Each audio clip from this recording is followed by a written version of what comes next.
Hello, everybody. Thank you for joining us. This is our first episode of 2024, actually. Welcome to Hood Med Chats. And we are here today to talk about wokeness. As you all know, um, we have a few people here right now. We've got some more people coming up. But today's episode of Let's Get Vaccinated on Hood Med Chats is hosted with our partners from March for Science. Today, we're talking about wokeness, the perversion of language, the rise of fascism, all of the things, and and hopefully, some of you will be able to chime in the chat, give us some of your insight, and hopefully, we can get through to some of these other people too. I am Dr. Nacey Hudson. I'm the chair and science director of Hood Medicine. I'm a computational biologist. I have a BS in biology from MIT and a PhD from the University of Louisville. And I currently work in health equity research and public health comms, and I direct the research division for Hood Medicine. And here with us right now, we have pretty much all of our board members and directors that do all of the important work that we do.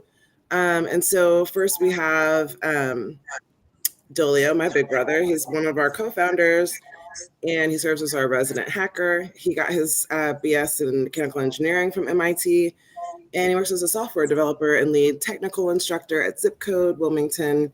He specializes in full stack application development and data engineering. And he's also one of the lead MCs in the hip hop bluegrass band Gangsta Grass. If you have not heard of them, please check them out right now at gangstagrass.com. And for the first time, we have our HoodMed, another co-founder and our programming chair, Jared Nathanson. Hi, Jared. He's a musician, activist, and a strategic technology consultant. He's dedicated his career to using technology to empower marginalized communities, and he is also a lead singer and songwriter for the Boston-based band The Heart Sleeves.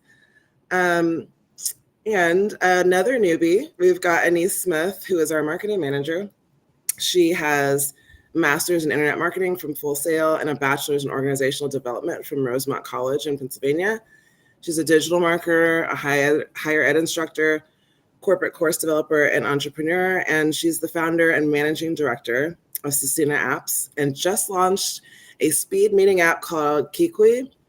And she is a real estate investor. And Denzel is certainly not a first timer. You guys should know him by now. He's been at our town halls and the radio, and he's just crazy, crazy, crazy with his commitment to our community. And he is a newlywed. Congratulations on your wedding.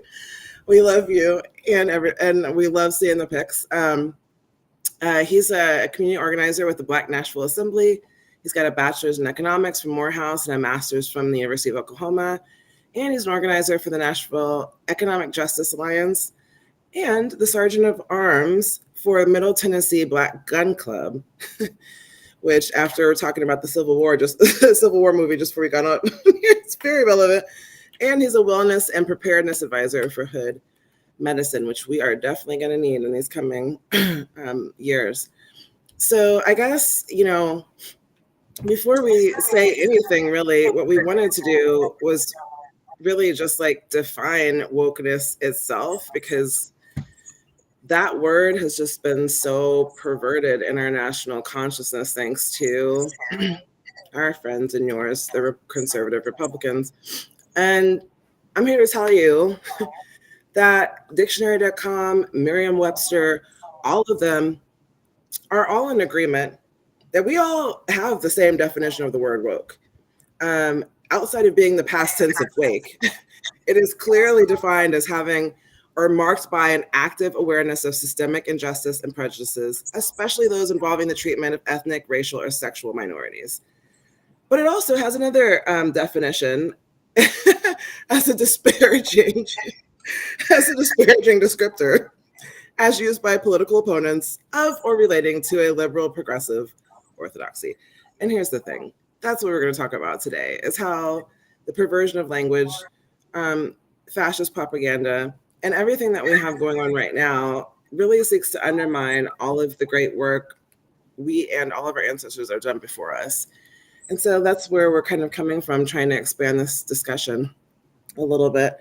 And I think, before we start, I would love to get everyone's sort of position on this to set the stage, whether that's how you feel about the word woke and its, perversion in the political sphere, the rise and normalization of fascist propaganda, or just your general thoughts before we dive in. So, Anise, why don't we start with you? Is your mic on, baby? Uh-oh. Okay, we're gonna start with Dolio. Oh, yeah. I mean, for me, it's woke has always meant its original meaning, which is being cautious and aware of everything that's going on around you, because it's easy to be lulled to sleep when there's so much noise about. Um, as far as the perversion of the term, is nothing new in that, because they seem to take anything that is going to have a positive effect and pervert it into a way that can be misused for their own purposes. You can, as you can see now they're doing the same thing with the term DEI. Yeah. Converted it into a racial slur even. After they did the same thing to CRT, right? Yeah. They actually, it's funny, is they did the same thing with the word NASA. What do you mean? I don't even want to repeat it.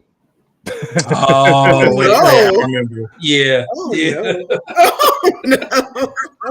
Yeah. So but this is what they do. This is pretty much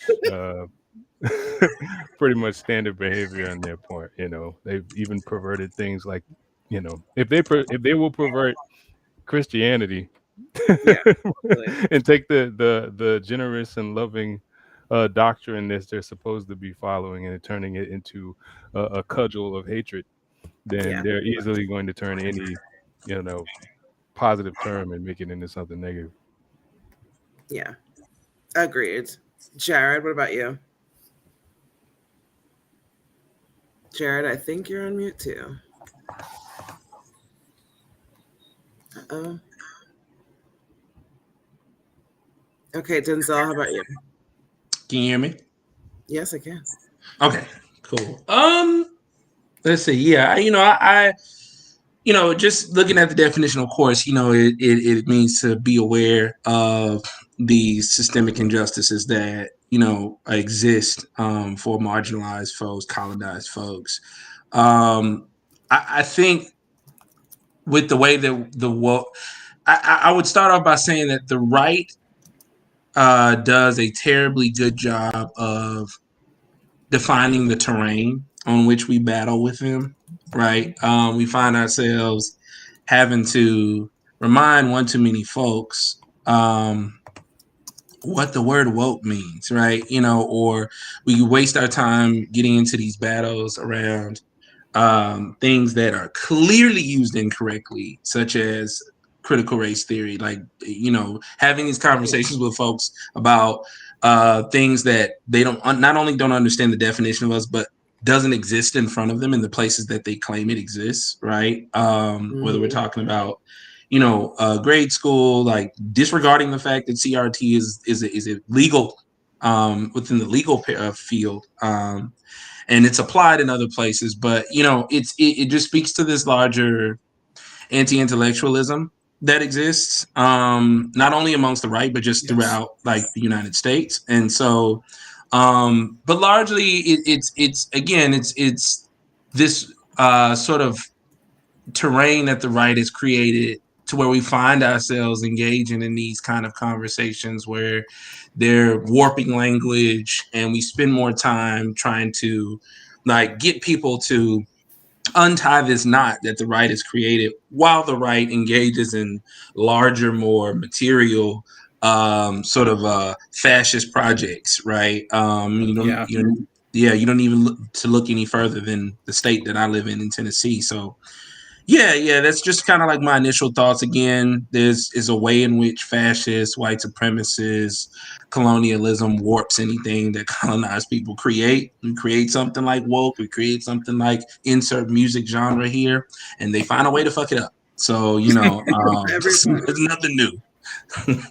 Can you guys hear me now? Of course. Go ahead. Oh, good. All right. So first of all, Hi, Denzel. It's Hello. good to see you and hear you at the same time. Mhm. Secondly, I was just to follow up on what he just said. I've been thinking about it a lot, and in a lot of ways, I think it's like the entire way white supremacy and whiteness works in this country is to take innovation from every other place, repurpose, change its history, take credit for it, and continue on this American dream. So, in a lot of ways, being awoke is being awakened from that falsehood, from the way that everyone's exploited. It's a danger not only to everyone who has to contribute to survive, but those in comfort or those who are lied to thinking they'll get there in that American dream. They're also in this position, right? They're also in the position where they're going to have to deal with the fact that, it's like if you were flying a plane or you thought you were flying a plane, but you're just sitting there at the wheel and your co-pilot is the one actually flying the plane. Whiteness is the dream that says, we did this by ourselves. We did all the innovation. We created blood transfusion. We created all these different things. It's not only the danger, but the other part of it is it's a danger to you as well, because you are not able to do this on your own. And it's like you want to get rid of the pilot who's really flying and fly on your own. So it's like, this is like this is a end of humanity kind of danger. It's not just a danger that hurts those that are oppressed. It's not healthy for those who are in the oppressive system as well. And that's it. It's I won't swear. Sorry. What the fuck do you think this is? No, I'm kidding. Okay. It's human cancer. You must swear. You must swear. It's human cancer. So, Yeah. I mean, yeah. Anise, hello, my love. What about your thoughts? Hello. Can you hear me? Yes, we can. Okay, awesome. Okay, I think for me is, I see things from I naturally see things from a sales and marketing perspective. It's just my jam. That's how I am. I see things from that area, and then I also see it from a almost like spiritual level, right? Just me personally, away from the business side of things, and I'm thinking like things that you speak into the universe, you make it a reality. I truly believe this by speaking it into reality. So if you want to embrace and say that and like go with the anti-woke thing, that means you're embracing stupidity, which means stupidity is going to be layered throughout your entire life because you give the universe permission to really lend that into your life. So I think overall everything with what you guys said, in addition to just a willful ignorance, right? Like the dictionary, there's nothing out there that aligns with the woke thing that's going on now, and people are going on with the what's the slogan they're saying? Go woke, go broke. In reality, that's the exact opposite. So I think it's the willful ignorance of the masses for me, and weaponizing something, and in the same avenue, in the same channel, really inviting stupidity and ignorance into your own life to manifest. If that makes sense. Yes, it makes all the sense, and I know you're going to break it down later. Definitely. Jonathan, thank you for joining us. Yes. Nice to see you.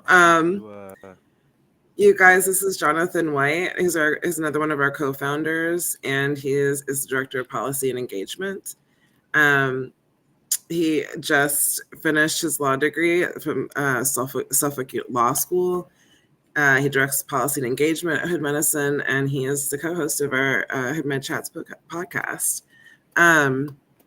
What's your kind of general take on the word woke? What does that evoke in you when you hear it? Well, and I apologize if you guys touched on this already. I unlike most of the Republicans and white folk who try to make a mockery of this, I've always understood woke to mean being conscious of what's going on around you.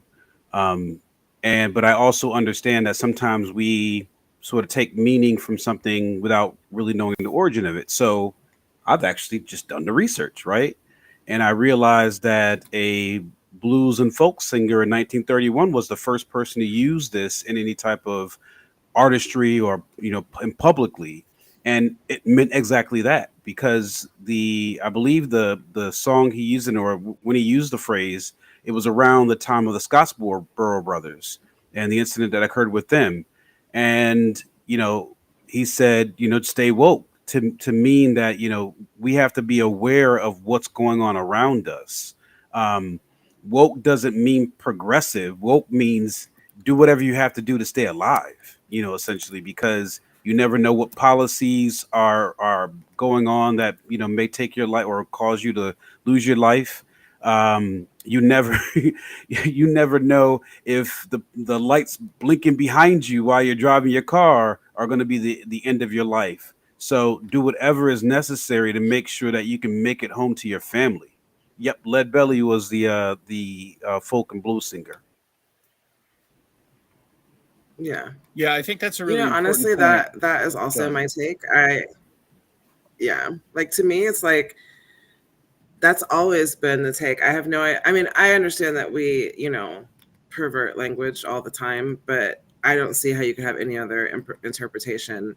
Woke to me is 1, 2, Freddy's coming for you, 9, 10, never sleep again. Like, Amen to that. fucking, Amen. if somebody's not after you, you can't be woke. Yeah. Woke is don't Right. sleep on that Right. evil. You feel me? Right. That's what woke means. You That's a know, really it's big weird. difference. It's weird the demographic Like, that's and the talking reason, about and it. honestly, It's weird the demographic that are it going is on weird. about it, because they're the ones that's after everybody else. Honestly, no one's after them. But No one's after them. I mean, it's like everything else. It's like, but that's the point, to obscure the fact that we are in mortal danger. Do you know what I mean? Like, that's why when we say Black Lives Matter, they throw All Lives Matter on it, because they don't want the propaganda to be that we are in mortal danger every single day of our lives, and always have been in this country. That's not the narrative that they want us to have. one That would quick, involve like people really having the ability to see people that don't look like them as humans, and I think that's fundamentally a problem with a lot of folks is they just don't see you as human, right? If they don't see you as human, they don't see your lives as mattering, you know. absolutely. I want to make a quick correlation, because I think it's apropos given the times we're in. I would be shocked if, well, one thing. Let me digress for 1 second. It's always funny when it comes to conservatives and Republicans with respect to our Jewish brothers and sisters. When I say our Jewish brothers and sisters, I'm not talking about the state of Israel. I'm talking about people who are of the Jewish faith, right? Um, you know, Sometimes Republicans want to act like they're the only people who support Jewish folks and whatnot, when what they're really saying is we support the white supremacist institutions that Israel also supports, right? Yeah. But if any other group of people in this world would want to use the term "stay woke," it would be the Jewish people. And in fact, they do it. They do say "stay woke," not in our terms, but when you have the Defamation League coming out and saying things like, somebody is saying something that's anti-Semitic, or cautioning people on their use of language when they're talking about Israel and other things like that. That's their way of saying "stay woke," right? But you don't find people attacking that community for their use of "stay woke," right? Because all they're saying is in their community is, listen, I need you to alert you to something that could potentially harm my people, and there's nothing wrong with somebody saying that as long as it's accurate. Now, when black people say it, when black people say, hey, we're concerned about, these policies or these actions by the state, we're concerned how corporations are treating people of color, now it's an issue. So, I think we got to understand that, this stay woke thing is being manipulated. I mean, we understand it already, but we need to make sure people everybody understands this stay woke thing is being manipulated because it's just another way for white supremacists, conservatives, and Republicans to call black people nigger. Yeah, pretty much. With the And hard R. With the hard R. Oh yeah. Yeah. I think it's really important that everybody realize, and I know all you do, but people need to start realizing that people are adept with tools when they need them to survive. So if you're really capable of understanding, I never knew when I was a kid, I'd walk into a room and I'd scan everyone to understand why. And I have my own very specific reasons why, even as somebody who's white and Jewish and a lot of different things, why I did that. And a lot of it comes from my dad, who was very disabled. And so he spent the first half of his life visibly disabled. So he had to go into every room that way. And most white people growing up in this country don't have that. They don't need it. But every black person growing up in this country and a lot of other people have that awareness because they need that. And that thing is very important. So there's a set of tools that people have to navigate, which involve understanding those who could be a danger to you and understanding how you present yourself to others that just do not exist for certain groups of people. They don't have them. And I think the other side of that is woke is about survival, but it also becomes a value system when it is opted in to people who don't have those survival skills. Maybe they have good intentions, but then it becomes like a status banner. And that's where it's easy for the conservatives to flip it and say, see, this is a bunch of woke people, because liberalism, or white liberalism in general, does see woke as some kind of badge of honor instead of a survival skill. And that's inherent danger to them, but also to understanding what woke is. Survival skill is real. Yeah. That's real. Denzel, look, I know that you've shared a lot of this on the radio show. You know, I just want you to like give our audience a quick snippet about the origins, maybe about what our ancestors thought woke was supposed to be like. You know, the origins of the police with regards to slave catchers, labor riots, all that stuff, the terrorism after Reconstruction, targeting Black neighborhoods. Exactly how long have we been woke as a people, and what did that mean for our ancestors? Yeah. And you know, I'm actually gonna go farther back than I have on previous shows. So like in I wish I had a little history jingle music in the back. and I want to shout out, and just as a quick plug, I definitely want to shout out the people's historian Gerald Horne, excellent scholar. Check out his work. But you can go back 500 years, really, to be honest, like because even though we live here in the United States, right? Colonialism was a multi-country project, right? We just so happened to be here in the United States speaking English because the English colonized the majority of this part of the Americas, while the Spanish and the Portuguese were able to conquer the things farther south.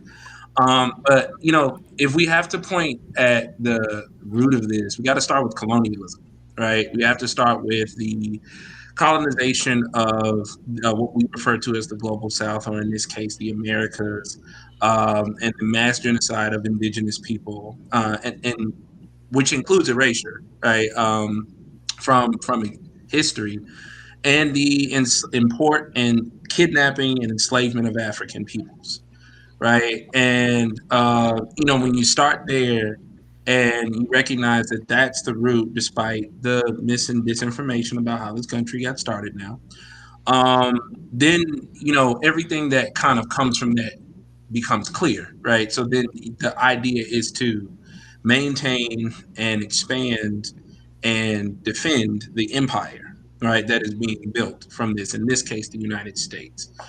And so from there, this is when you start to see the development of the plantation economy to maintain its sort of economic engine, the construct in many ways of whiteness as a means to not only prevent any sort of defect in the maintenance of the empire, to prevent any sort of like rebellion, sort of class-based rebellion.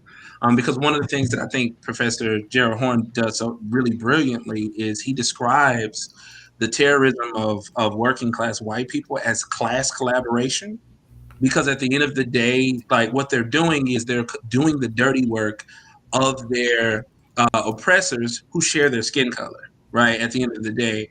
And so thinking about that as a class collaborative effort, thinking about the enslavement of African peoples and the erasure of indigenous people that makes way for the creation of the United States, because to acknowledge the existence of the United States requires the erasure of indigenous people. And so when we start there, you get into the slave trade, the chattel slavery that goes on until well into the Reconstruction era in the mid and late 1800s. We have this Civil War, which was primarily around this question of where the empire goes as it relates to slavery. Some folks said, "Hey, we can go right into industry. We don't need this old system. We can find something else to do with these Negroes." And you had others that were like, "No, we're dependent on this. We're going to fight for this, right?" And so, following that, and this question, this Negro question, as they would call it, you needed these professionalized forces in order to maintain the empire, right? A domestic force, right? Because the international force is the military, right? That's the world police. We want to make this. We serve the U.S. interests out here, but we needed a professionalized domestic force, and so between the maintaining this racial class order in the South and later on suppressing labor uprisings, this is when you start to see the origins of policing as we come to understand it. And of course, if you go through time up until now, you'll see the different ways in which the police and the military have been just further and further weaponized. They've gotten better tools. They've used more draconian methods to not only suppress any sort of anti-colonial movement or organization within the United States, but also outside of the country. And this is how we're able to get to a point where it's commonplace to see Black folks murdered on screen and there be little to no recourse. Yeah, and I feel like. Go ahead. Yeah, go ahead. No, go ahead, Nisi. No, go ahead. Oh, I was just saying. Yeah, I mean, I feel like what's so frustrating about what you just expressed is that every single fucking American should know that. But even now in the 21st and a half century, we're banning books. Not because people don't want to suppress Black history. This is not Black history. This is white history. Yeah. What they're trying to do is cover their crimes. Okay? Because if we all, and maybe they also have issues with causality, let's be clear. Because I mean, because at the end of the day, it's like if you can't see, what happened, it's like what happened. It's so frustrating to be gaslit for 500 years. Like they know what happened. Every single time you say something to somebody, they're just like, my ancestors, they didn't have slaves. We came on a different boat. We didn't come here at that time. We wasn't here. No white person I know has ever had a slave in their family whatsoever. And it's like, I feel like the way that they're erasing things now, from Florida to the CRT to the book bans, they're prosecuting librarians. Yeah. And they're banning this is scholarship. Yeah. Documented scholarship. Right. When you're banning isn't that the first thing you do is like go after the intelligentsia? Yeah. Right. But I mean, this is documented scholarship of decades upon decades upon decades. Yeah. If you're banning Kimberly Crenshaw and you're banning bell hooks, well, I don't exist without them. Do you know what I mean? You think about how many people actually get educated by that stuff. Yeah. I mean, but that's the key. It's that's the point. Terrifying. Yeah. Right. Yeah. That's the point, to keep everybody ignorant. Because as long as people are ignorant, then they don't understand that they are repeating cycles historical Yeah. cycles, right? So the key to really keeping everybody ignorant is just like banning the books, you know, keep everybody But that's stupid. when you The get way to that, Jesus science too, right? yeah, Because Oh Jesus yeah, science yeah, is that idea that, yeah. okay, we're going to have science, but it's going to be based on not science. And then what happens when you build a rocket, right? I mean, you but I can't mean, live, that's, you isn't that can, the point of their propaganda? Do you know what I mean? well, Because it's like but it's, they want us to like, basically,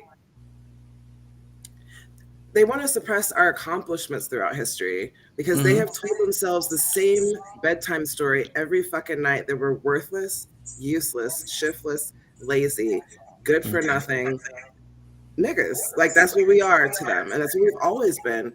So how could we have invented, heart surgery? How could we have invented any of the things? Like we don't get credit for any of our accomplishments. that's right. That's Not what Edison even, is for. yeah, That's what Edison yeah. is for. That's why, I mean, if you look at the history of just every other group of people who came here outside of whiteness and then were led into whiteness, and you look at all the ways that Black people in this country we had a film industry with filmmakers and scriptwriters and theaters. We had sports. There were all these other things. They're all gone because as soon as something happened, it was targeted. That didn't happen to Italians. That didn't happen to Jews. And I'm a Jew, I can speak to that. And an Italian, I can speak to that. But it didn't happen to all these other groups. The highway system, what that did to wealth and property. I mean, there's just so many things. Yeah, well, it didn't happen to those communities because those communities were able to elevate into this structure called whiteness when white folks needed more numbers to combat the number of Africans that were in this country, right? I want to make a comment about something you said, Nisi, because you said they were arresting librarians. Yeah. And what's maybe as bad, if not worse than that, is the way that they are mobilizing their online communities to attack people consistently.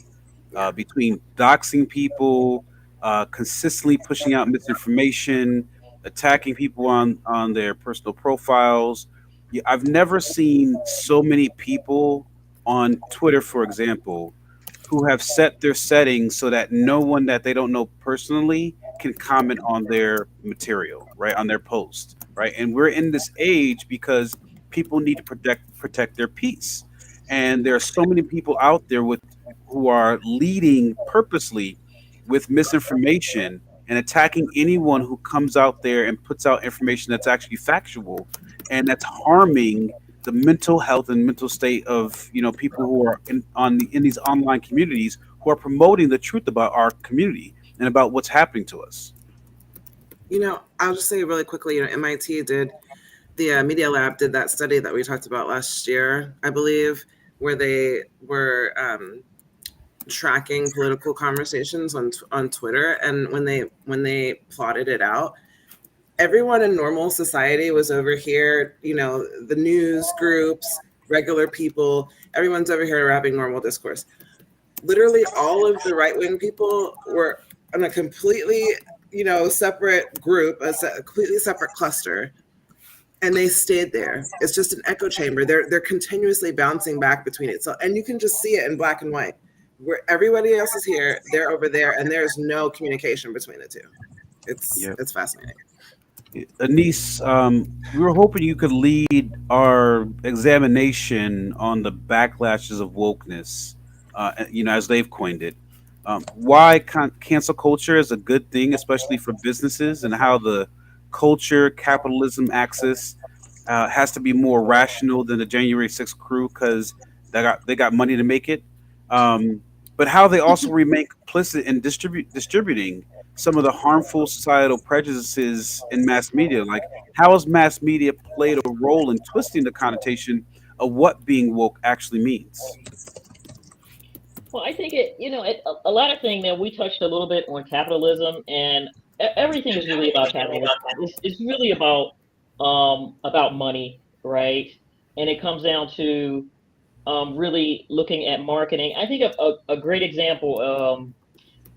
before I go into the example, one of the things that I think is like we are like purposefully excluded, right? In so many things, right? So I believe the number is lack of diversity. It costs $1.05 trillion to companies. That's how much money they lose every year by just not including diverse populations, right? So one of the things that I say is that every company that excludes diverse people, they are in a position to be disrupted by someone that's willing to jump in that space.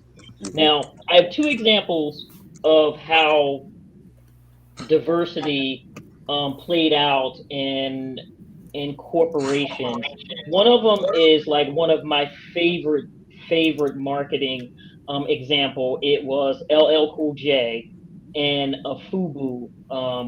He was actually a Gap Yes. a Gap Yeah. Yes. advertisement. It was the most brilliant thing, yet the Wait, most. wait. Tell everybody what it was, so people don't know. It was on the low. In 1997, LL Cool J was approached by Gap, and at the time, LL Cool J felt sort of like Gap. And keep in mind, in 1997, Gap hip hop was not as mainstream as it is now, right? So it wasn't as embraced. So at that time, people weren't really looking at rap culture as anything except hood culture, right? So they reached out, the Gap reached out to LL Cool J to do a commercial. Now, the Gap paid $30 million for this commercial, right? So they had a lack of diversity that bit them so hard it wasn't even funny. So they get LL to do this like this freestyle rap, and he did the freestyle rap. He had at this time, this was before he became super famous, so he always had that cap on. He had a cap on that said FUBU. So in his freestyle, he said, "For us, by us," and rock the FUBU hat. Instantly, Gap created a $30 million commercial for FUBU. They blew up. The best That's so funny. story in history. And I think that was one of the turning points when I really started to really love marketing. I was like, that is unbelievable. And at the time, all of my friends, we were like, who would be that dumb? Why would they let him come on with the FUBU hat? And why would they allow him to say "for us, by us" in his rap? That's because they were ill informed, but because they were go woke, go broke, and look what happened, right? So it was, and what happened is it FUBU ended up making $350 million after their blunder, right? It pushed that brand in a way that they could never have imagined, and that's a prime example of just not being in touch with with culture and recognizing and willfully ignoring an entire demographic, and it cost them so much money.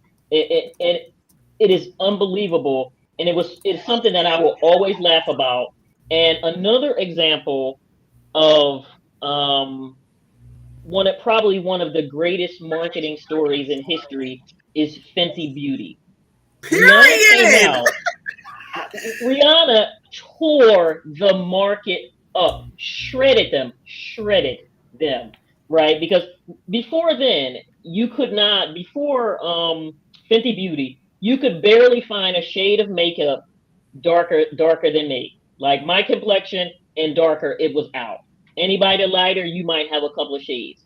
Fenty Beauty came out, tore the market up, released a huge line of makeup, and everybody was scrambling. Her launch, and she made $100 million in 40 days. Jesus.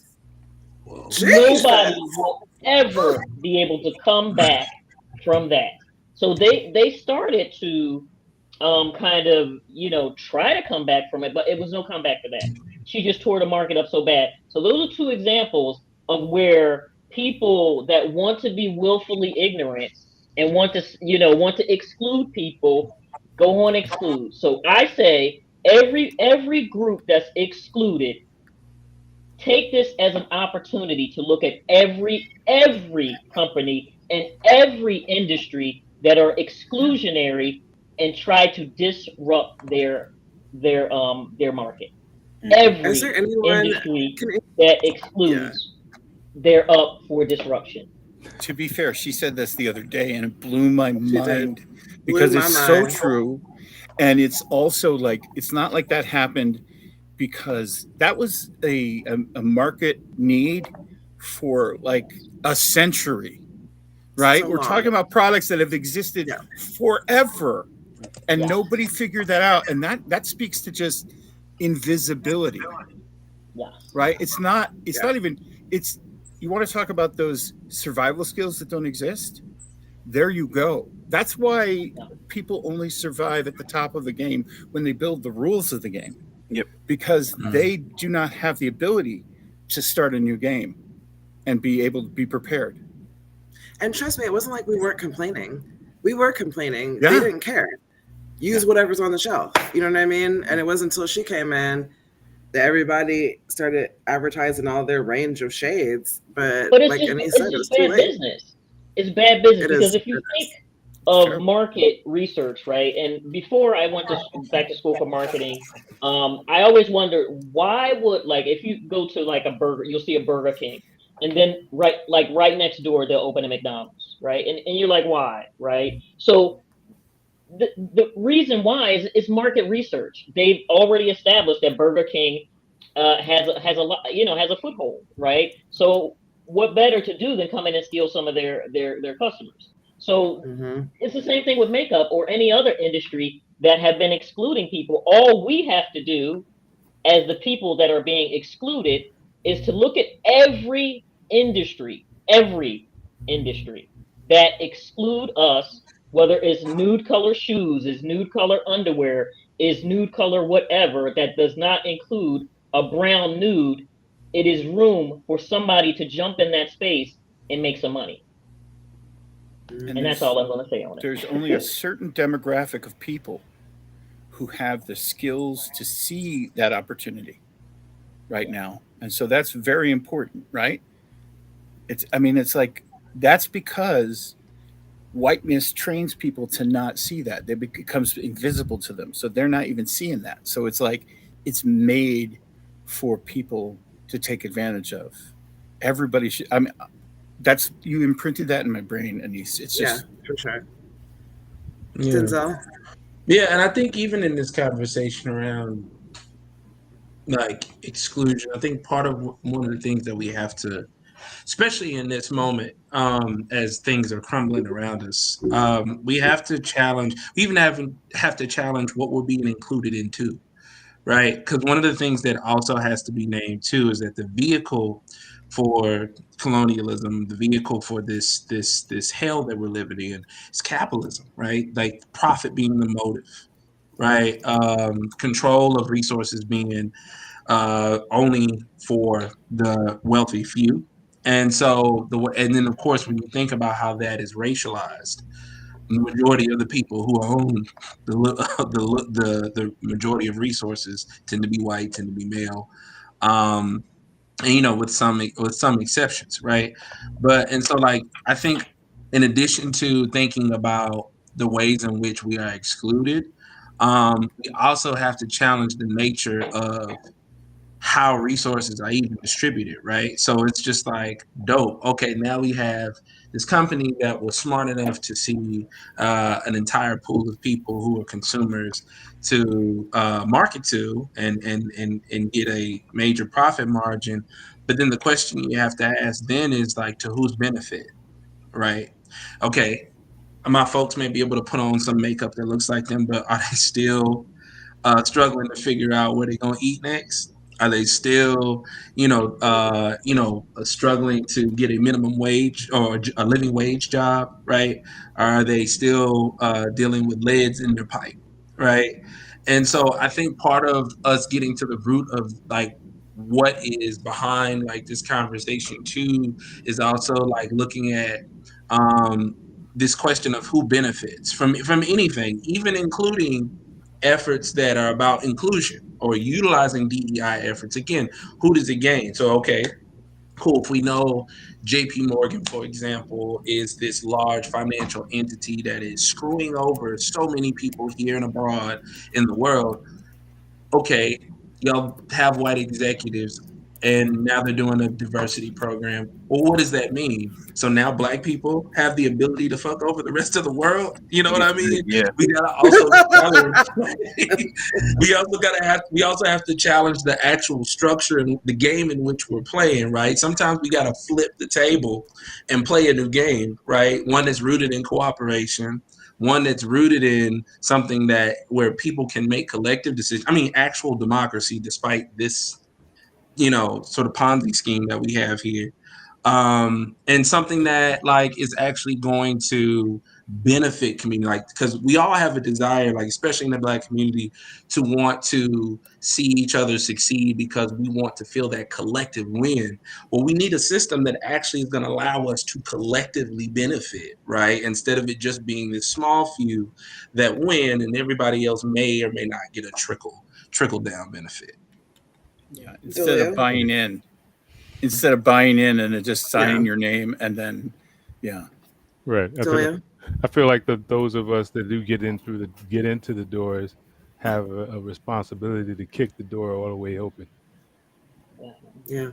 I've always kind of had this, sort of bum rush mentality when it comes to that type of thing. So, and the way you do is as you learn learn how those systems work, and learn the various secrets on how to infiltrate and manipulate those systems. It's important to make sure that you are teaching the next person so that they can teach even more, so you can get more people in through the door. So once folks get in, they're not operating blindly, because by the time a lot of times what we find out is that when people start getting in, they may know that there are other people like them in these organizations, but they're so separated by different layers of infrastructure of these organizations that they don't even have contact with one another. Right. So then effectively they're just window dressing. Yep. When they could operate as, the agency. I mean, this is many New Yorker black folks' problem with Eric Adams, right?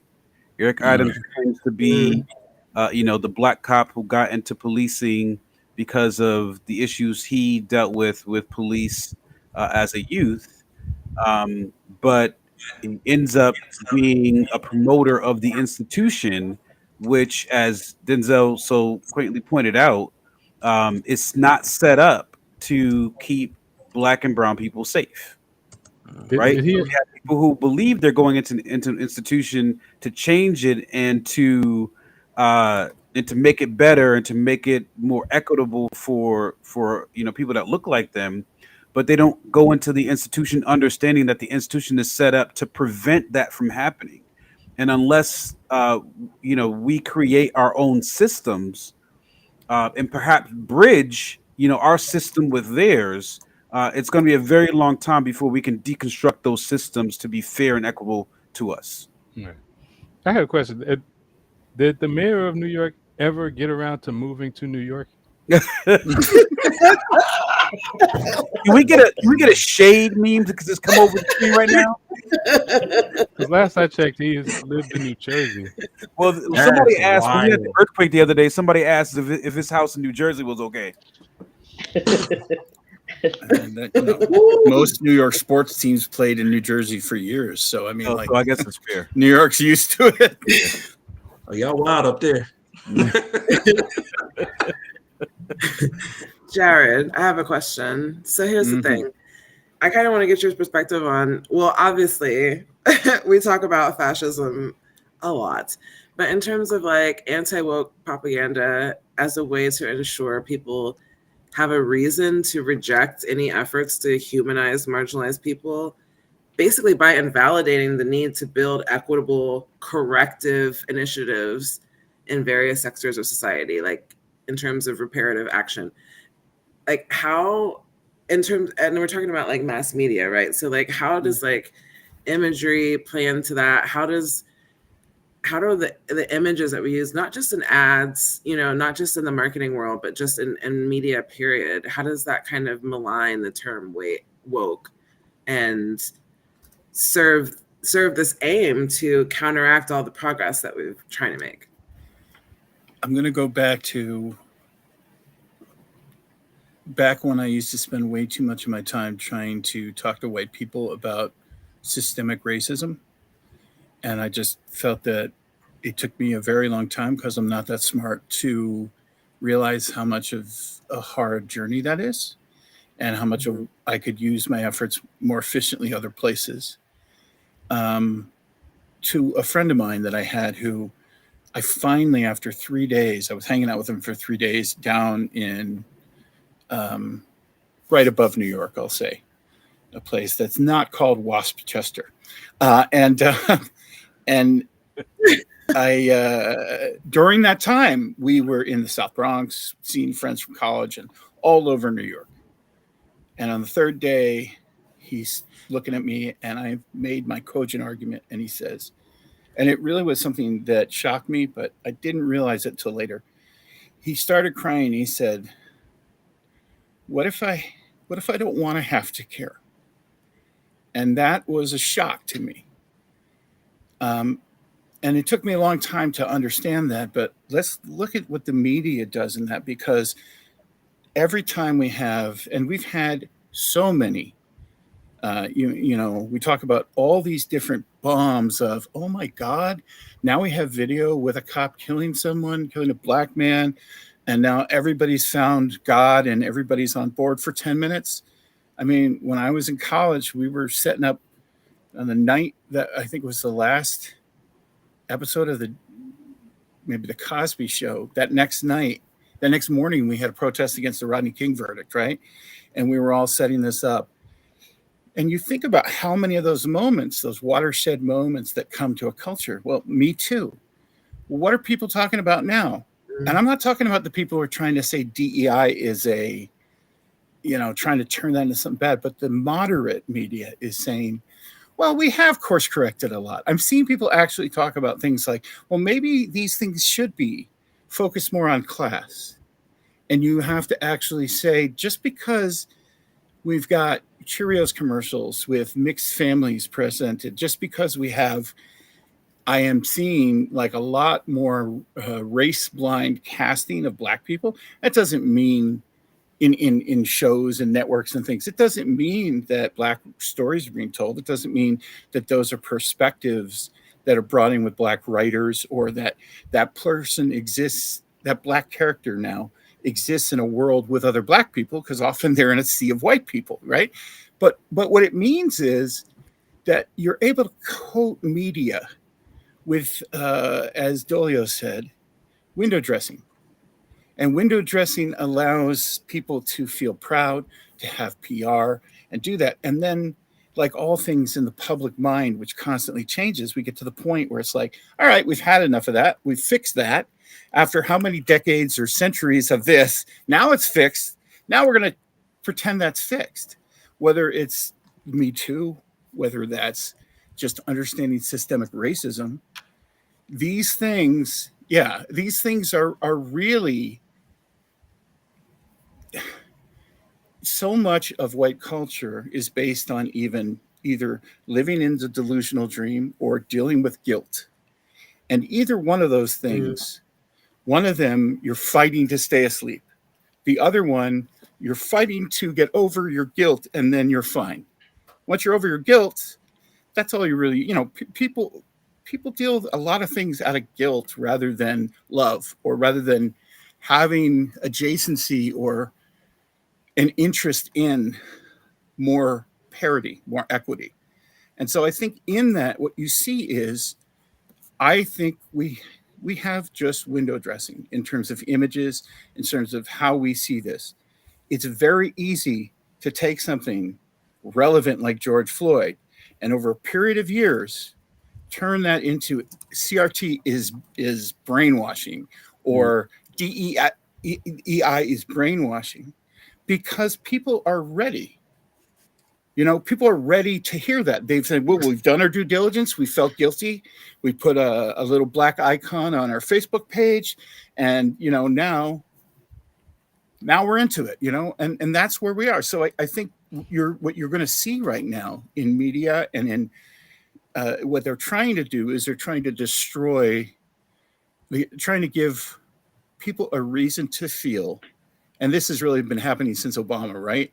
The feeling of, oh my God, we're losing ourselves. We're losing our power. People are telling us the truth in school, and now our kids are going to cry. Have you ever heard of any other group of people saying that school policy is going to be defined by, like, they're making laws that say, in Florida, that say, this is because we don't want kids to cry. Bullshit. You don't want kids to cry. You don't want white kids to cry. Because you never had a problem pointing out the black student in the class when you were going to talk about. These are people that keep immigrant kids in cages. So yeah. So I mean, these are also the same people that have some questionable book covers and lampshades in their houses. Yep. Here's the thing, Jared. Now I want you to speak on a little bit too. But really, it's not just about feeling bad about a thing, because it's not the intention has never been like, okay, we want you to feel bad about this thing. The intention has always been like, okay, look, this is what's been going on. These are the structures that you put in place, that have been put in place by these policies and these actions, and this is what has happened by willfully ignoring these things. Now there is time to take action. As long as the symptoms of the disease continue to get pointed out, then the medicine needs to be applied in order to kill the sickness. That is why they don't want the symptoms to be put out, so they continue to hit you with this painkiller to numb the symptoms.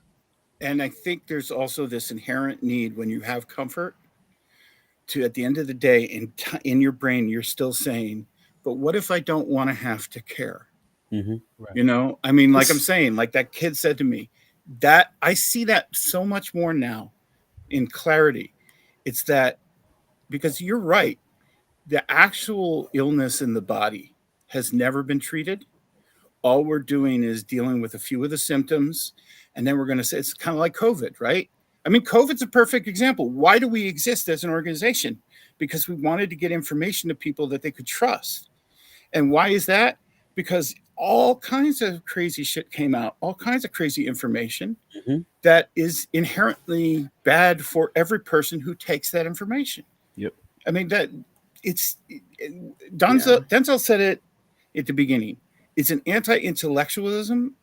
And if you can weaponize that into the mob, right, then you have great power. And I mean, honestly, sometimes I think you have to fight fire with fire. You have to find ways to get out messages that are that adjustable and that easy to intake, that actually are covertly destructionary. We talk about things like Steven Universe, things that are easy to digest, but then teach you something better, make you stronger, make you less sick. Because guilt is a very big part of it. I have never had guilt in my life. I just have responsibility. And that's a very big difference, because I'm terrified of people who have guilt, because they will always act out of their own best interest, which is to not feel bad instead of to fix things. That's just, I don't trust it. Here's my thing though. Like, when you talk about like all the things you're talking about, I feel like is like the gravity of like, like those are the most important, maybe impactful parts of the argument. But here's what really gets my goat is the petty shit, right? Like, why we can't have no black mermaids, black Jedi, black orcs. We can't have nothing black on our own. Why they always trying to make all black shit, right? But then, if we try to be Juliet and Romeo and Juliet, the whole fucking country is gonna be like, get this nigga off the stage. Do you know what I mean? Like, we can't be in their stuff, not as a lead. And not only that, I want to take it a little bit further. It's not just that we can't be black mermaids or whatever. We can't be none of that shit. We can't be Peter Pan, nothing. But like,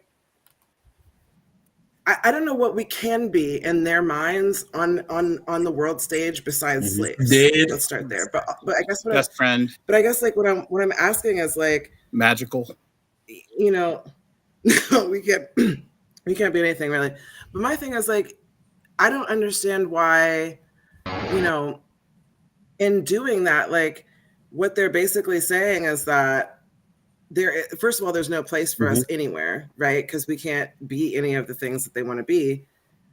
But then it's just like, then what is our culture? Do you know what I mean? Like we don't get to participate in any art. You know, we invented the banjo, but Beyonce's not allowed to make a country album. She's from Texas, and she's from Texas. But I think that goes back to the people not viewing us as fully human. I really think that's a problem with whether they want to view us as human or whether they just can't. I think it goes back to them not seeing you as human. And, you know, they did this thing about eugenics where I think it's called eugenics, where, you know, things are like kind of passed down into your body genetically, right? From generation. That's it, right? Eugenics. Epigenetics. Epigenetics. Okay. Thank you. Trauma. I thought I was wrong there. You know, but you know, it could be that. I mean, like, I don't know. It's really hard to explain why they really don't see us as human. You know, so I think it's an issue. On the eugenics tip, though, like what makes me so fucking angry is that it's not just that we can't have our own cultural representations without getting flack for it. But I think there's a very specific, to the point of eugenics, there's a very, very specific vitriol. I mean, these people kirk out when they see mixed couples on the Cheerios commercials. Like, they still have this anti-miscegenation trauma. Like, they do not want us mating. And we don't have time to talk about evolutionary biology and how white people have force mated us for centuries. Bygones. We're not going to talk about that. We don't have time. But like, they are so angry about the browning of America. We can't have a Cheerios commercial. You know what's crazy? It's 21st and a half century. You know what's crazy? Karen Hunter on SiriusXM Urban View talks about this a lot, especially when she talks about her what to watch list.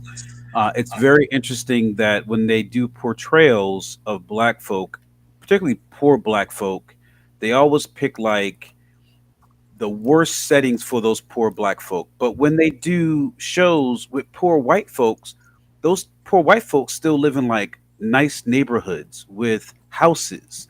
You know, Black folk live in the projects or the ghetto, you know, and it's like, I watch TV shows now and I ask myself, like, what would be different about this show if this person in the show was Black? And it's like, absolutely nothing. Like, why isn't there an impetus or a push, you know, in somebody internally to say, hey, you know, it wouldn't hurt to cast this person as a Black person, but we understand why. It's because they don't ever want to put us in situations where we look positive. You know, like the show Wonder Years, that was the reboot, the Black reboot. It was an exceptional show. People love that show, and it's canceled after 2 years. You know, it's crazy. I mean, honestly, I mean, and then even with this whole question, like, well, first, the problem is trying to seek an answer, like, within the white imagination.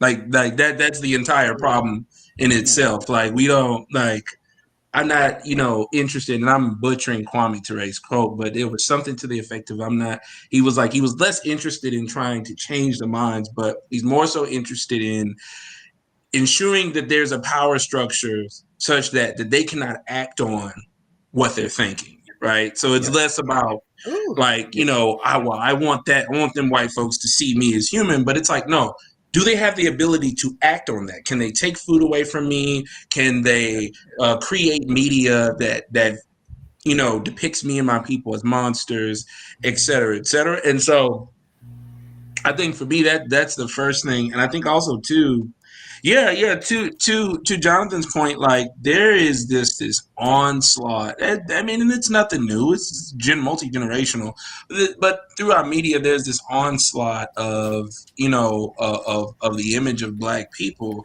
I mean, even now, like, it's like, you would struggle to find shows, even within Black representation, because there's always an obstacle, right? It's like, oh, we want to see Black people, but then now we see Black people and they're minstrels, okay? And now we want to get past that and have humans, okay? But they're humans, but it's constantly this dysfunctional sort of portrayal of Black people in a way that makes us one dimensional. And then when you finally get characters or shows that attempt to create sort of a human, depiction of Black people in their entirety and all of our complexities and our realities, they get canceled, they get demonetized, they get sort of they get rewritten, because some stories are much better than when they're actually put out there. All of these things. Y'all seen there's a lot going on behind it. Go ahead, sir. Y'all seen the Good Times trailer for the animated? I was going to say to you, don't Google that. Oh my God. That's Seth fucking MacFarlane. Why do they have Seth MacFarlane being good? Yeah. First of all, it's not shocking because it is Seth MacFarlane. Oh my God. He's made a mockery. It was Seth MacFarlane. Why do they keep letting this man make shows about Black people? Yeah, well, I don't know. Because of the way that he depicts us. Who controls the producer room? Steph Curry's there, and he should know better than that shit. I mean, I'm sorry. They should not just Steph Curry. The showrunner. The showrunner is Black. Yeah, and the original showrunner is no longer affiliated with the show. Oh, that makes sense. Yes, he parted ways with it before it turned. Second I saw that trailer, I would have parted ways with that. That is his career suicide. I couldn't even make it through the trailer. Are you kidding me? I refuse to watch that. It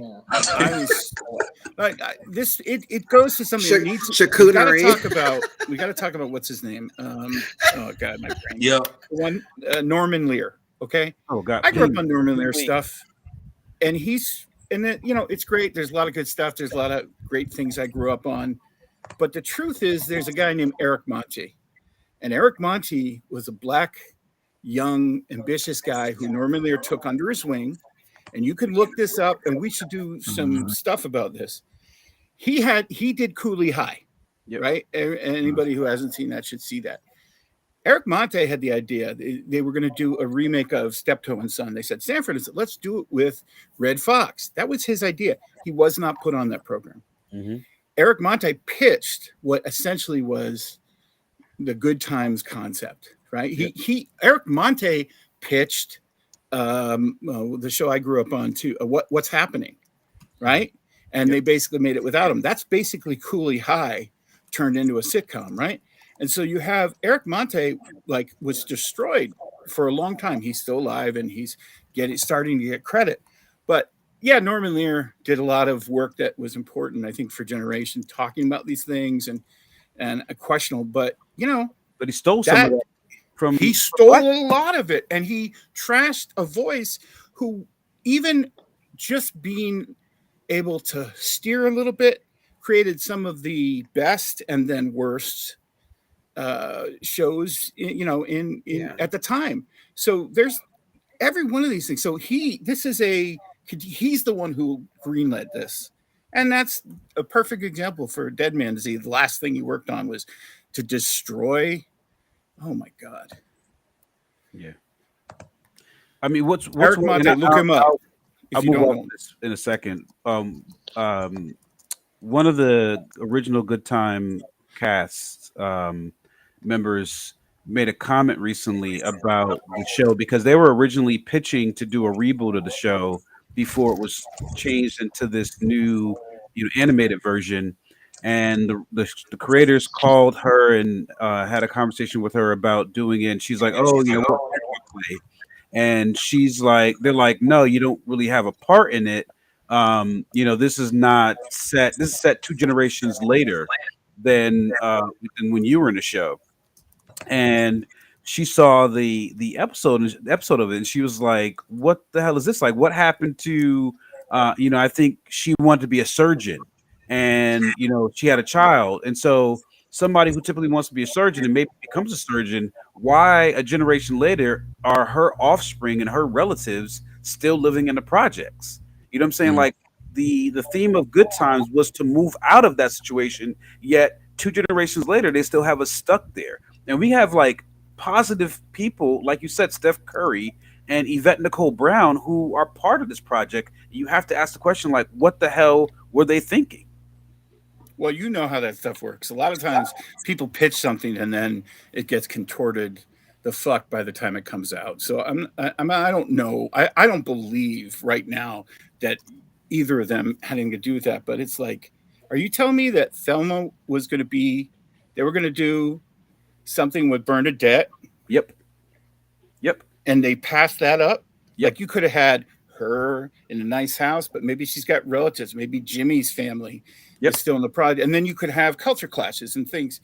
So we could have seen her in a show. And instead we get this. Yep. That is a shame for America. Yeah, it's crazy. Just moving on slightly. John, I would love to like pivot to you. Because I feel like we're missing a key piece of our society at this point. And I need you to like speak to how this whole anti-woke movement has like influenced all of the regressive actions we're seeing in court and legislature now across America. We're rolling back civil rights, women's rights, voting rights. Demonizing wokeness is a really quick way to invalidate, the need for policies that are meant to help people who would otherwise continue to be fucked by the government. Yeah, so I'm sorry. You were saying something earlier about they hate black people.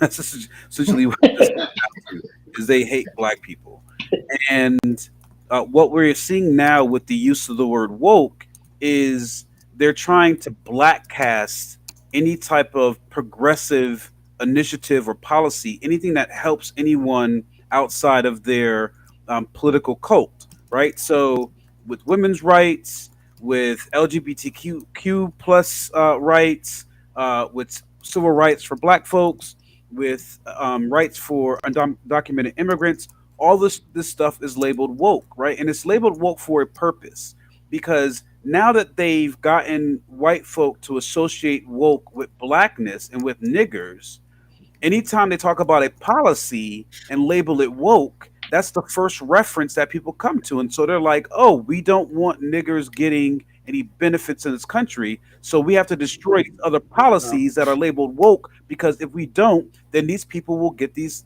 benefits. Do you know what I think is crazy though? Because it's like, I feel like the Pink Pussy Hat crew, like you would think that they would be more engaged at this point, because they literally about to get sent right back to the kitchen if you let these Republicans keep going. And it's a little crazy to me, because it's like they really will cut off their own nose to spite their face.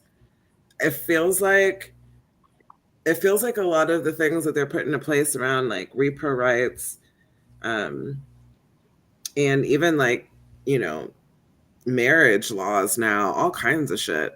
It almost seems like there's a portion of that that's also about white feminism. Do you guys you feel me? Like where it's like the problem was thinking that the white women were allies in the first place. Like I think that never that and also too, I think even with this sort of like framing about what we're seeing now, this is a 50 to 60 year strategy, actually. So I think that's important to name, right? Like this, it's not a recent phenomenon. Like, whether we're talking about Roe, whether we're talking about, as far back as the Civil Rights Act, which in itself was a compromise, like even when we think about those moments, then the right-wing response was a multi-generational project, right? Like the idea of we're going to use the John Birch Society and these other conservative think tanks in order to figure out how we can organize school boards like throughout the country, but especially down here in the South, to push back on any sort of advancements. Whether we're talking about literal political assassinations, like literal assassin. You can just look at the history of the reproductive justice fight post Roe, and there's so many assassinations that don't get talked about of like everyday people, but also people in political office and doctors, and burnings of like repo centers. Like they've used literally every means over 50 to 60 years to get to where we got now, right? To where the courts are filled up with these fascists and Christo-fascists, where you get like this onslaught. Are they crypto? Don't do that. They allow fascists. They No. I said no Christo-fascists, as in like the religious fascists. Oh, sorry. You good. good. You're right. Didn't hear. Yeah, Didn't hear. we're on the same page. These niggas ain't crypto. Nah. Like, they full on mask off fascists. Like, that's not even a question. I mean, look at what's happening in my state. So not only have they've pushed like over 27 different anti-trans laws. They tried to deputize everyone with a permit at one point and took us back to Reconstruction. Luckily, that didn't happen. I mean, even now they're trying to ban the study of reparations in the state. They're trying to there was one that just passed where, in response to the dope work that my Memphis folks were doing in response to the Tyree Nichols murder, the state had passed a law to basically ban local bodies of governing, local bodies, so city councils and stuff, from passing any police reforms. Literally, like it's like. It's not, and it's not unique to us, and not unique to the South, but like, it's just, this is what happens when fascists organize in a multi-generational way. We get shit like this now. They're smart. They're really smart, and they see the big picture to a degree. And that's why, if you look at this country, all this stuff, like right now, if we didn't have any of these gerrymandered laws, we'd have a different country. If we didn't have the electoral college, we wouldn't have this country. It would not be the same country if people felt that their vote counted and all that stuff happened. And if they had a place to vote that they could get to when they, on a time when they weren't working, then we wouldn't. But that's it. Yeah. It's 100% true. It's been planned. And the other side, while they take the money from the same peoples and the corporations, their role is just to say, look, they're bad. We're not as bad as them. They don't have to do anything else. And so it's kind of a perfectly corrupt system in that way. Yeah. Yeah, I have a friend who belongs to an organization that promotes equity. It's a mostly white organization, but they're promoting equity. And we had a conversation recently about the genuineness of their equity push. And what she said to me was she doesn't really believe they believe in equity for the purpose of assisting Black and brown communities to be more visible.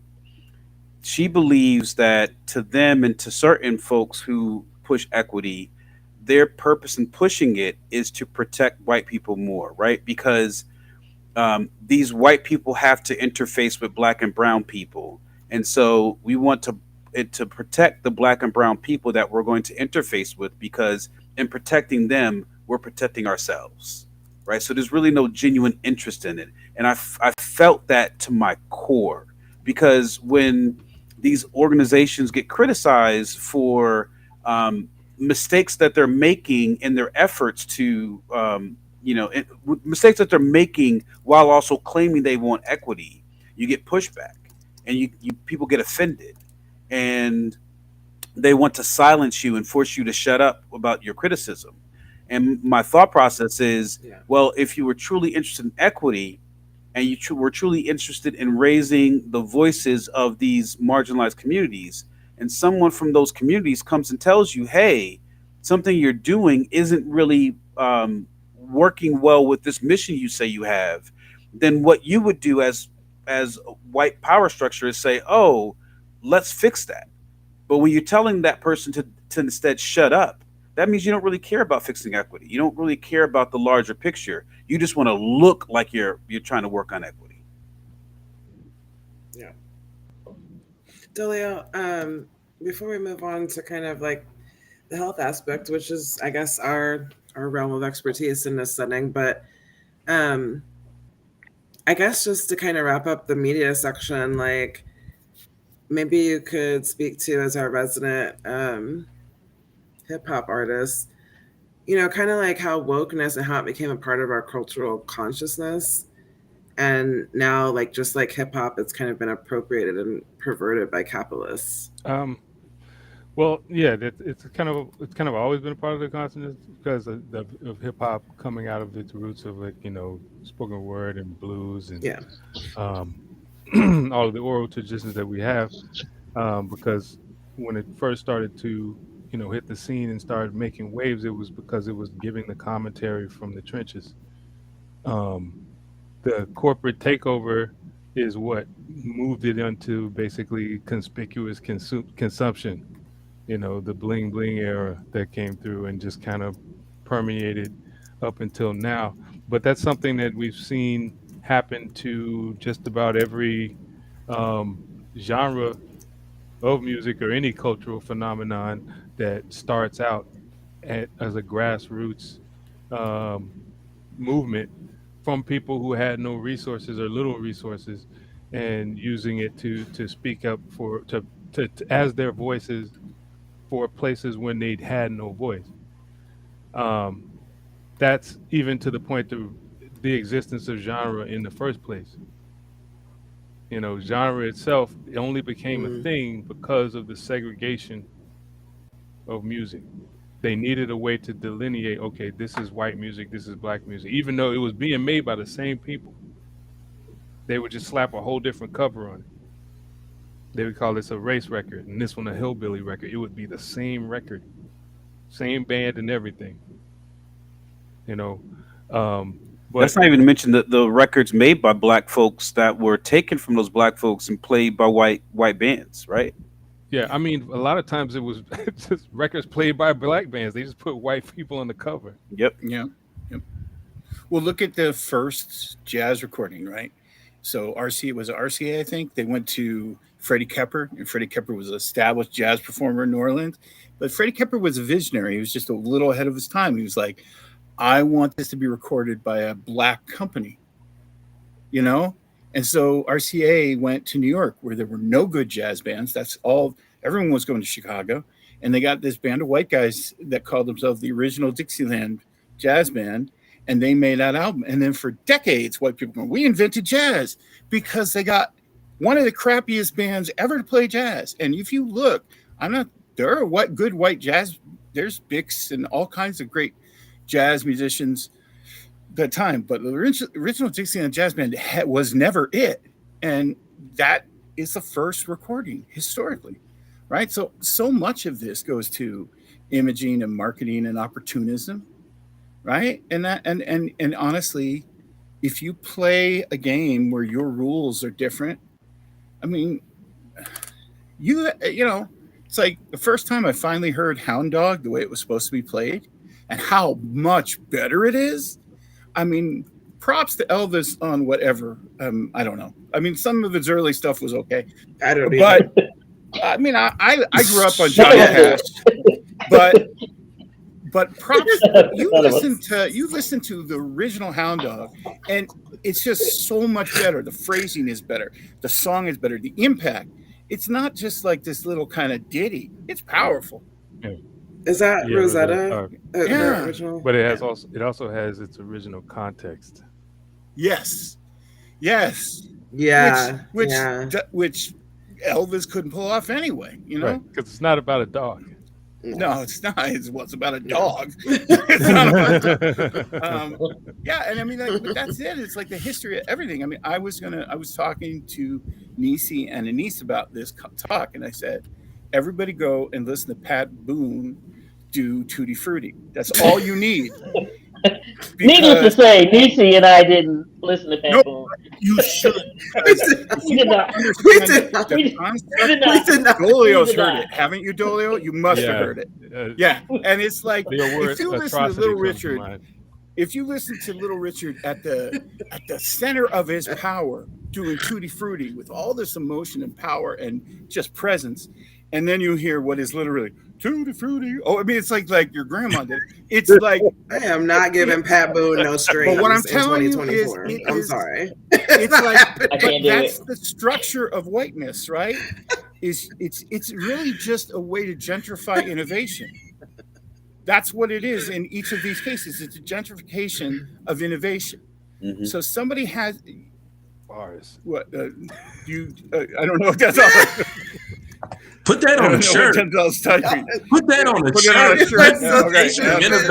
But it's like it's true. It's like I grew up watching Hee Haw and Soul Train, and with my best friend, and we would laugh at this shit. But it's so obvious to see. Like you can, in old days, you can see this shit. You can just see it. One thing becomes popular and then it gets repackaged, as Dolio said. And I'm not even talking about the original artist. I'm talking about the reflections of that, where you take a little bit of it and you make it palatable to a culture that's not ready for it, right? You know the craziest thing? I don't know who else ever saw Back to the Future and saw that scene and was so fucking pissed off. Yeah. When basically Michael J. Fox is going to invent the sound of Chuck Berry. That's some fucked up shit. Yeah. That is some fucked up shit. Yeah. And they didn't, but that was not done in maliciousness. That was done in white supremacy, white supremacy of, what does it matter that I take something from someone? Well, the core white supremacy is malicious, though, right? So anyone who operates and benefits from it, even though they may do it unknowingly, is still being malicious. The act is malicious. Yeah. But the intent is almost worse because it's happening in the American dream, in the asleep, the non-woke person who does it so much of the time. Yes, there are people who are very aware because that's how you invent these systems of structure. But the best way to keep them going is to educate in the dream, educate in the falseness so that you don't have to. So these people don't know that they're doing these things that are hurting, or they don't care, or they can't even. Let's just talk about it really quickly.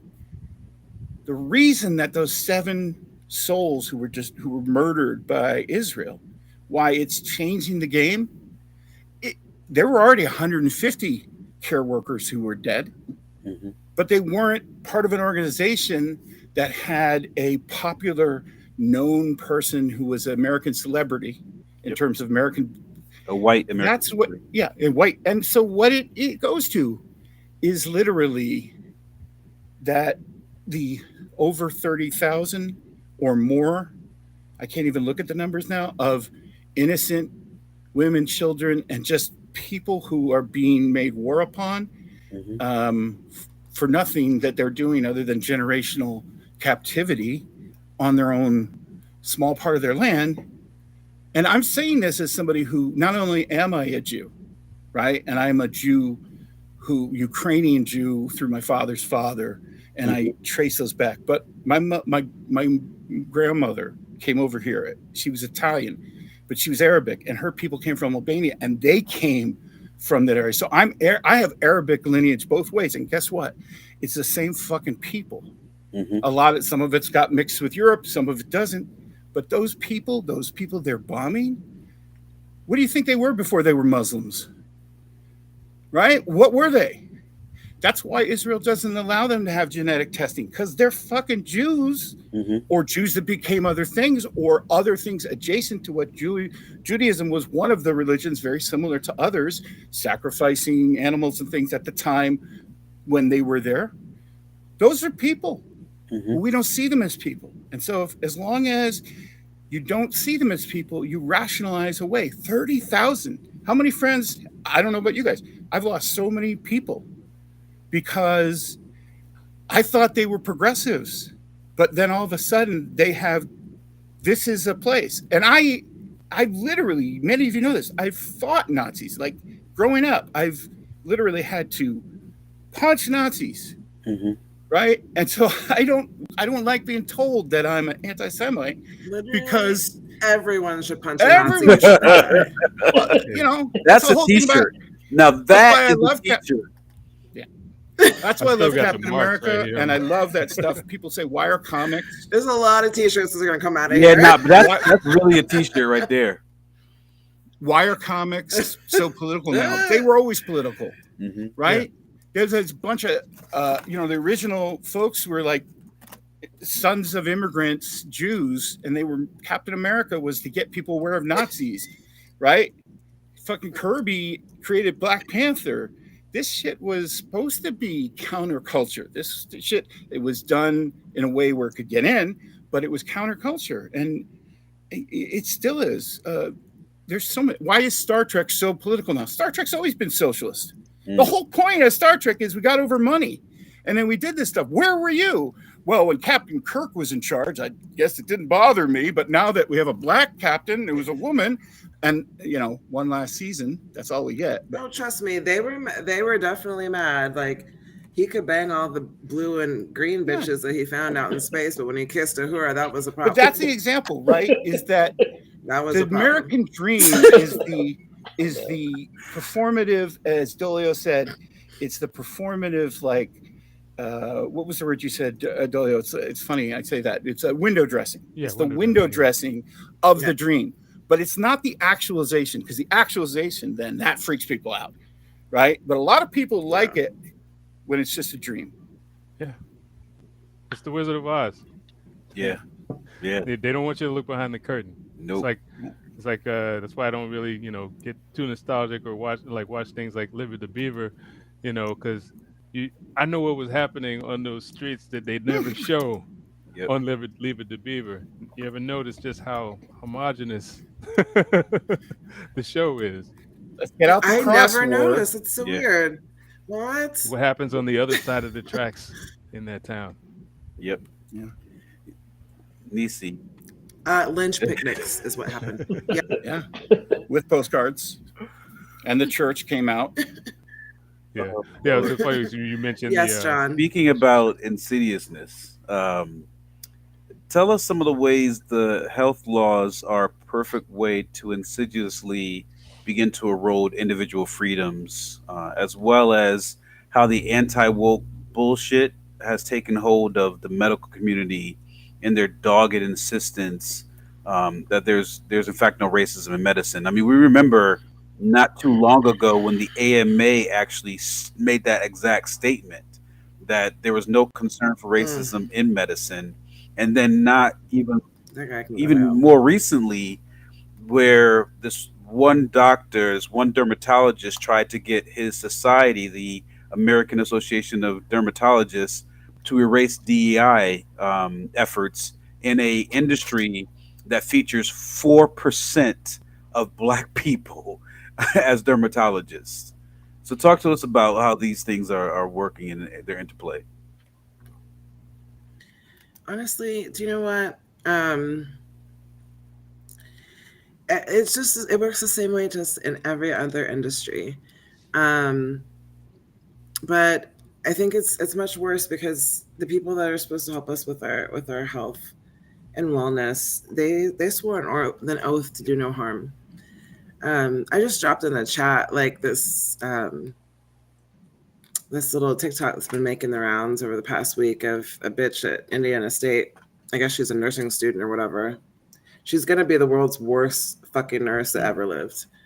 But this rant that she goes on is about I think she said something to the effect of like we used to be on the farm. Was it about Beyonce? Yeah. I don't know why this bitch went on a rant. Beyonce. So we used to be on the farm, but we wasn't planters, we was pickers, and we need to go back to picking.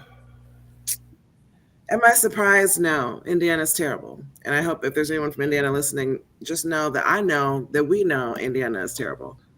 But here's the thing. It's like, that is the issue, is that people like her, she's the face of our broken healthcare systems. And people like her and everyone else like her bring their whole self into the exam room. And that's how people get treated, because she thinks every fucking Black patient, you can't tell me every Black patient she sees, she's not going to think of them picking cotton. I don't care what you say to me. And that I think you'd be lucky if she doesn't poison them. Yeah. So if they don't kick her out of school, I'm gonna go find her ass. But it's disconcerting because there's so much of that here, like you said, with the JAMA editor who probably still has his job. He insisted there was no racism in medicine, and this is the most frustrating thing about the expert level gaslighting that white people have cultivated over the last half millennia, is that anytime we even mention our predicament, like they have told us since we got here, we are Black, niggers, Negroes, darkies, whatever the fuck, right? But now, anytime we say Black, we're race baiting. We're making everything about race. Why do you even have to separate yourselves? You're so divisive. We did not put ourselves on the color line. I just want everybody to know that. You put us in our little place according to our, shade, and we exist here because of white people, because of the construct of whiteness, which isn't even real. It's fine. It's fine. It's not real. So the same thing that's happening everywhere else is happening in medicine, but it's not just the physicians in the exam rooms. It's people like me who are training to be scientists. Now the DEI is being attacked. We'll have even less people of color pursuing those kinds of careers. Why do you care? Probably you don't care. But not only is it speaking to a lack of equity and opportunity for people who want to become scientists and researchers, but it's also a lack of, it's going to continue a tradition of lack of diversity and research prioritization, meaning that the people who get the grants and have the labs, they are not studying nigger cancer, right? Nobody is looking at our genome. Nobody's looking at things that affect us. They don't have to. Just like Jared's friend, why should they care? They can go cure white people, whatever ails them. And nobody sees how all of these things impact each other. And we definitely get the same gaslighting. Like I honestly think, even in my industry, white people will not take you at face value if you try to tell them about a personal experience, unless it's like completely egregious and blatant. White people have no concept of nuance where racism is concerned. And it honestly puts all of us at risk because there is absolutely bias and racism in the clinic, and it is absolutely killing us. Literally. And that's just numbers. That's just math. I am a mathematician. Dolio, you also kind of a mathematician. I'm a computational biologist. The math ain't mathin'. And for them to keep coming at us like we're just making this shit up, or we're always complaining and whining or whatever else, fine, but why are you always killing us then? Are we ever going to talk about the murder or not? I mean, I don't know. Is that the same way you kind of feel, Jonathan? Yeah, it's wild because we walk into these medical institutions looking for care, and anyone who is in that institution that has any level of anti-black beliefs, theories, considerations at all is a danger to all of us, right? Because if you think that I believe in some sort of fake wokeness, um, and that I don't deserve, or let's take me for example in general. If I walk into that room in my suit because I'm coming from work as an attorney, and they see me and they assume that I'm some affirmative action hire in some nice fancy business and whatnot, and they don't believe I deserve to be there, and believe that wokeness got me there, and that I believe in some sort of woke theory and whatnot. What's to say that they'll care less about what's going on with me and treat me in a way that won't deal with my issues? What's to say that somebody who's on the far right of that side won't do something nefarious to try and harm me when I'm in that situation? And ultimately, when it comes to us and in our ability to trust these systems, what's to make me even want to be there in the first place if I don't trust that the people who are there are going to be able to take care of me without any sort of biases? So we're constantly at risk. The other thing I think, just in general, like that the pandemic really kind of allowed to bubble up, was this concept of wokeness then being bastardized to like ascribe to people who wanted to do the fucking right thing to stop a deadly virus from spreading amongst civilization. Like, if you wore a mask, oh, look at your, like, people were vilified just for wearing masks. People were harassed openly in the streets for wearing masks. even though millions of people, you know how many millions of people died Yeah. during COVID? And like that term, that wokeness, started to become something that they would use to like the accuse of us was like, we paranoid, like we just walking around hypochondriacs and shit. You know what I mean? It's like, it's such a powerful propaganda tool to completely belittle and dismiss truth, right? Just straight up truth. Before we wrap up, I want to get everyone's perspectives on the bigger picture of this as we move into final thoughts. So if you have anything you want to share, I'll start with Dolio. Well, I much like Dr. Nisi here, that have become exhausted with of it all. I haven't let it dishearten me to the point to where I don't care anymore, but it is to the point to where I don't care what they think anymore. I've reached an age to where I guess it doesn't matter to me anymore. My only agenda is to do as much as that is to say that what we need to do is to make sure that we're working as much as we can towards empowering ourselves enough to where what they do does not matter. So if we say a thing and they decided to pervert that word, it should not matter, because hey, it's not the word that matters. It's what we have behind it. Yeah. Because we're not going to now go to sleep because you decided to disparage the word woke. Yep. We just come up with a whole different thing to call it. Yep. Like we've always done. Denise? I think overwhelmingly the woke thing, I do have concerns, right? I have concerns about the unraveling of DEI. I have concerns about the unraveling of discrimination and woke and how all of these things are playing out.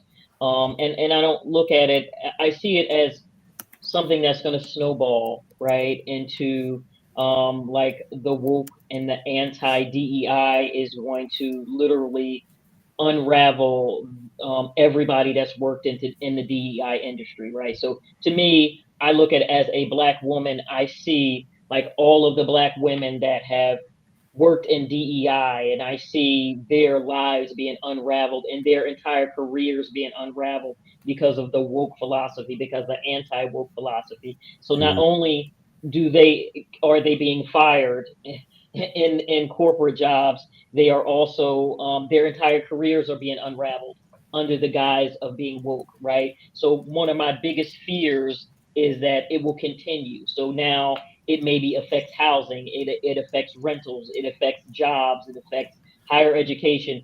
It just runs the gamut, and then until we are pushed back to the 1950s that people love so much. So that's my concern, where the woke, the anti-woke, and the anti-DEI, and DEI has to die kind of philosophy.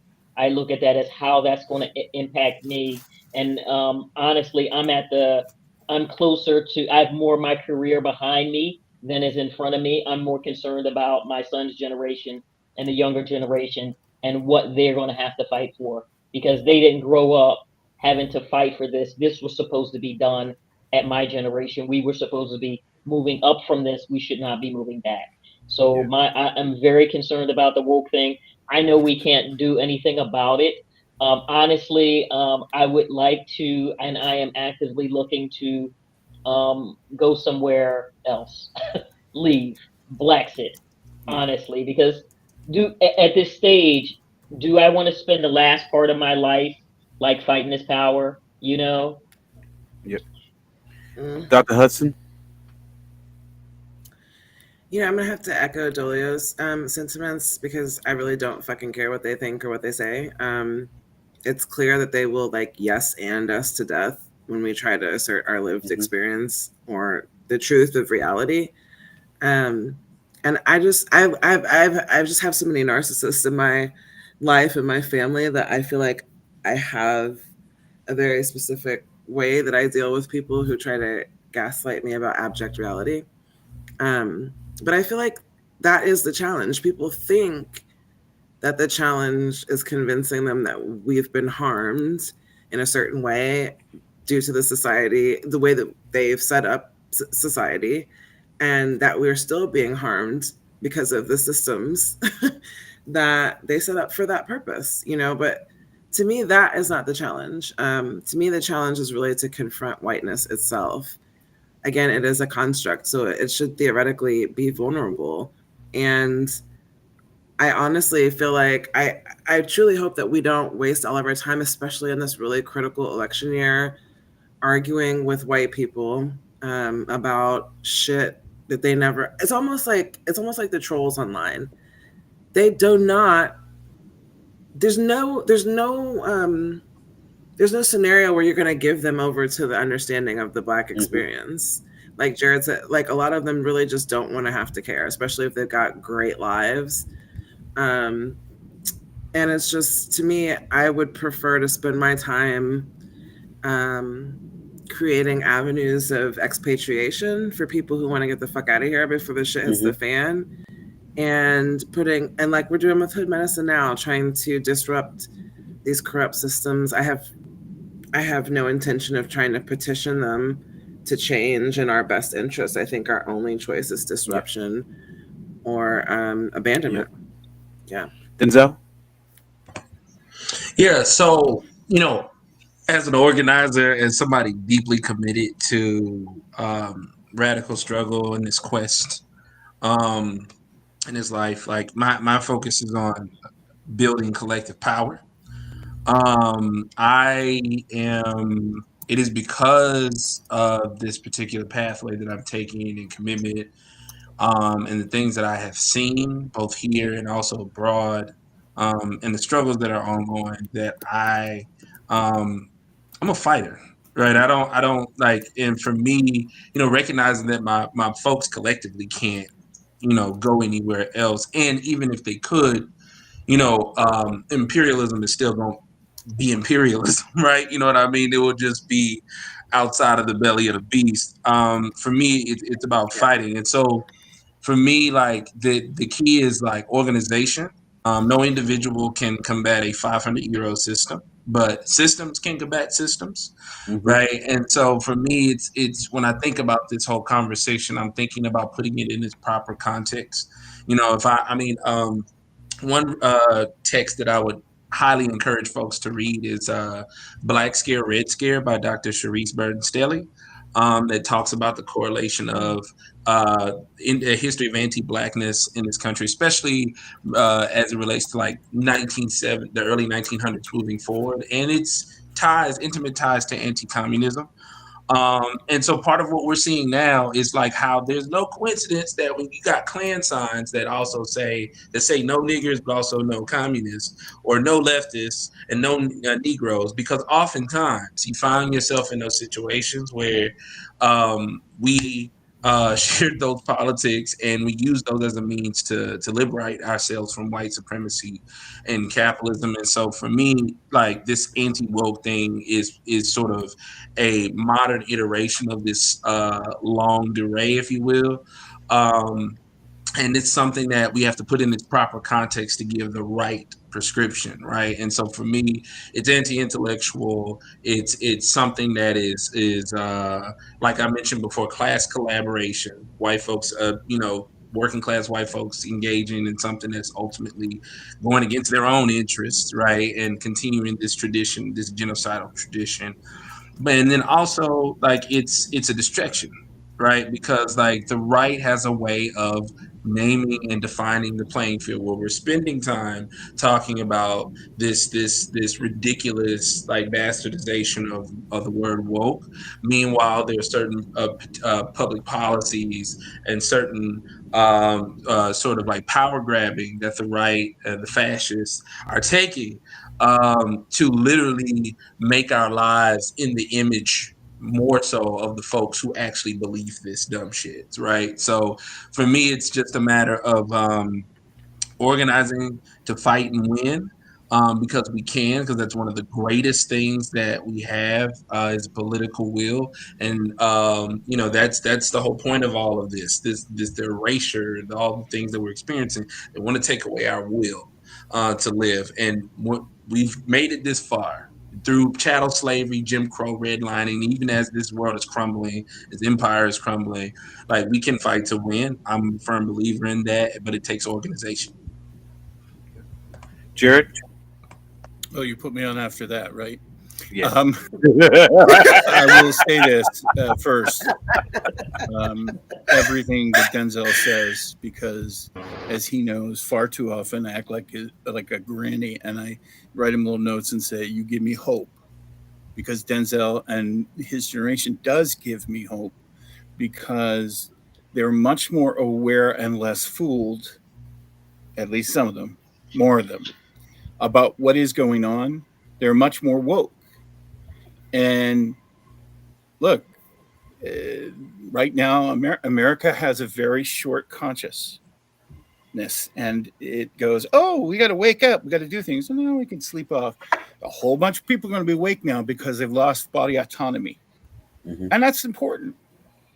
It should have been important a long time ago, but people think, "Oh, it's not going to happen." A lot of people plan, as Denzel also said, they plan for decades, for generations. Their only problem is they don't understand that once they achieve their goals, what's going to happen, which is why they're fucking up now. Because, all of a sudden we're going to have these laws from the Civil War, and then people who are basically conservatives are going to start going against us. So I have a little bit of hope that maybe the conservative parties will fracture, but then I know a lot of them are going to join the Democrats, and then the Democrats will fracture, which might be a good thing, because then we get progressives away from them, and maybe we can start to have a country where people have to deal and be smart. We need that. But what I can say is this: people who cannot afford to be asleep need to stay awake. And as Anise said in business, people who are asleep, they're not going to see the opportunities. They're not going to see the ways. And quite frankly, Black people and other marginalized groups need to build power, which is political, financial, structural. I mean, towns. I mean, states, areas where the courts can't go against them, where, you got to build, Black Wall Street, but with the militia, right? Because that is the only way, and everyone else has said this, so I'm just reiterating, to be respected and seen. It's not, you can't change comfortable people in whiteness by appreciating how they, telling them how they should change their thinking. You can get a few of them, and people will get driven by things, but you have to actually really focus on, once you control money, once you control policies, once you control justice system, once you control those things, then they have to deal with you. And guess what? One generation away, they deal with you, and they're fine with it. Look at all the other groups that do that. That's what has to happen. And that also means, if, as everybody here does, you study the history of Black activism, it means getting away from some of the white money that was there that kind of did those, as MLK said, the white moderates who were, "Oh, slow down, don't get too fast." We're long past that. So I say that as a white man, that this has to happen without white involvement, and at very most without white money that can control it. It has to be decided that way.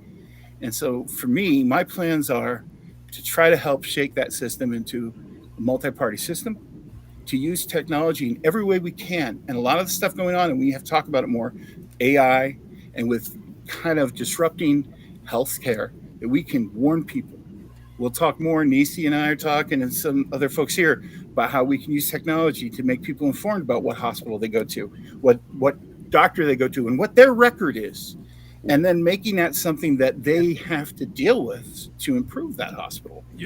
So it's a big, but technology and AI, everyone thinks, well, corporations are going to take up. No, we're going to be able to disrupt.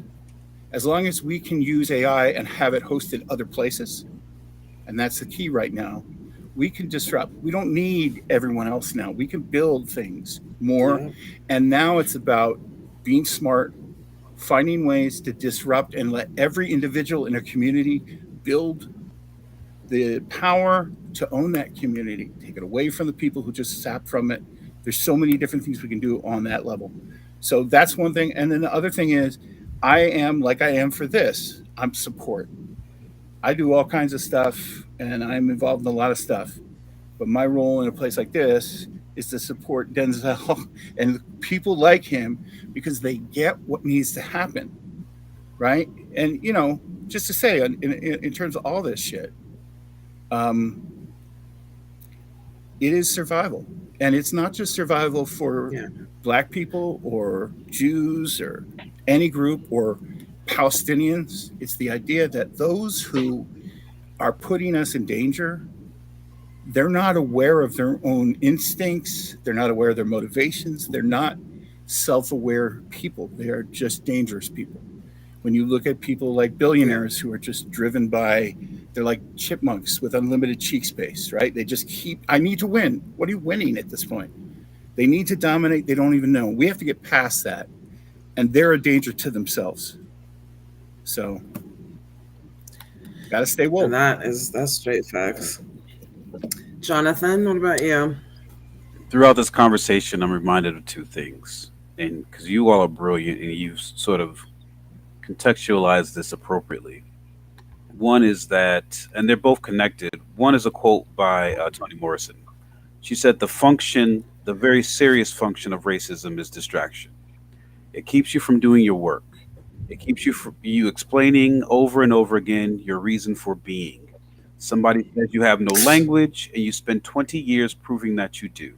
Somebody says your head isn't shaped properly, so you have scientists working on the fact that it is. Somebody says you have no art, so you dredge that up. Somebody says you have no kingdoms, so you dredge that up. None of this is necessary. There will always be one more thing. All right. So when you talk about whether or not it's important to confront this anti-wokeness, campaign, and our general premise is no, fuck them. Toni Morrison was saying the same thing because we could be down this road forever. And instead of spending time arguing whether or not we need to fight anti-wokeness, we could be spending time building the institutions that we need for our survival, right? And Denzel said this, and Jared just said this, especially. If we build those institutions that support our needs and build those institutions so that we can fund them ourselves and not have influence from other systems that will limit what we're able to do. If they want to be a part of it, fine. They can build the bridge to be a part of it, but we're not reliant on them. We can proceed and progress and survive and create the thriving systems that we need for us to be what our ancestors dreamed that we were going to be. So those are my 2 cents. I want to. Well, I'm super glad you guys took out some time to be with us tonight. I love you all dearly. Yeah, I want to thank everyone for joining us as well. And thank you to our listeners, those who tuned in live and those who will watch this on demand. This was another episode of Let's Get Vaccinated on Hood Med Chats, hosted by our friends from March for Science. At Hood Medicine, we bring you real talk and mad science so you can make the right decisions to keep your loved ones safe. Please follow us on Facebook, Instagram, and Twitter to support our effort. Donate to our cause and find our next events. Visit www.hoodmedicine.org or find us on social media at Hood_medicine on Instagram, Twitter, Linktree, and TikTok. Hood Medicine Initiative, one whole word, on Facebook. You can also support us by going to our Bonfire at our Gorilla Gear merch shop. We have some awesome gear that people love to purchase. That's bonfire.com/store/gorilla-gear. And be sure to come through to listen to our expert scientists, physicians, hackers, and assorted geeks on Routine Checkup with Hood Medicine every Monday morning at 11 a.m. Eastern Standard Time on the Lurie Daniel Favorite Show on SiriusXM Urban View Channel 126. Thank you again. Stay safe, get vaccinated, And when necessary, you should still mask up. And punch a Nazi if you get a chance. Good night, guys. And stay woke.